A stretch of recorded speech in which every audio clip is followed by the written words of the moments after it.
witty, stable, always had a song to sing, made the best of every situation, a good person, always had a story to tell that put a smile on your face, a friend to everyone, a gentleman, always had a kind word, always singing, never critical or negative. He made the best of every situation. These are the words that people describe John Petko in the last week since he went to heaven. But this seems the way he lived his whole life. I, his daughter, met him 51 years ago when he walked into this wonderful woman's life, my mom, and married her. Now, he not only fell in love with her, but he fell in love with my brother Tony, my brother Jerry, my brother Terry, and myself. He lived a full life with my mom. And together they raised all four of us to be healthy and successful. And giving them 11 grandchildren who are all healthy and prosperous.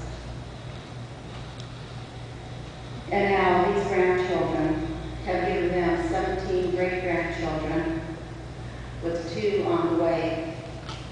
One of the grandchildren, Leslie, couldn't be here today because her baby is due in a couple of weeks and the doctor won't let her travel.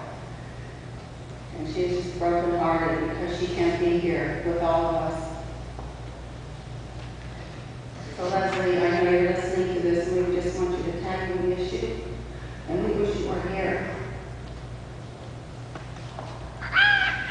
As I was pondering on my dad's life and exactly what did he leave as a legacy, these 2 scriptures came to my mind, and I would like to share them with you now. One is Genesis 1:26, which says, God said, let us, Father, Son, and Holy Spirit, make mankind in our image. And in Romans 8:29, it says, for those whom he foreknew, he also destined from the beginning to be molded into the image of his Son.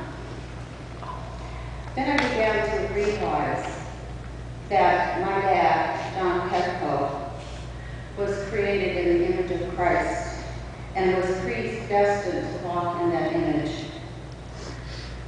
Some of these characteristics of Christ which he displayed and lived out, and he probably didn't even realize that he had done this. And I would like to share several of them with you, and I'm sure there's far more beyond what I'm going to share.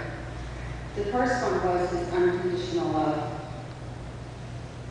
He not just loved my mom and all of us for who we were. He just loved us because it was his nature. And so many others received this love also besides all of us. He walked in forgiveness. He was always willing to forgive, and never once did I see him hold a grudge or hear him talk about a hurt or anger that anyone might have caused him.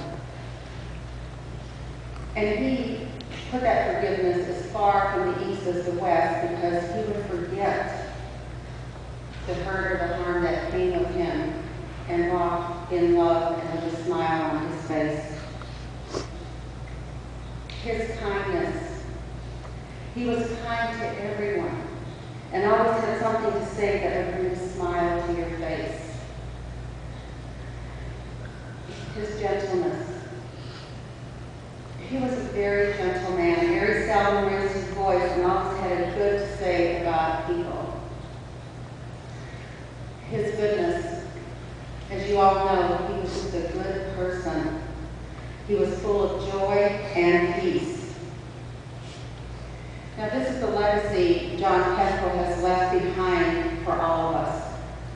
One that will remain in my heart and that will be passed on through others through me because of what he taught me of who Jesus is. Dad, you are one in a million.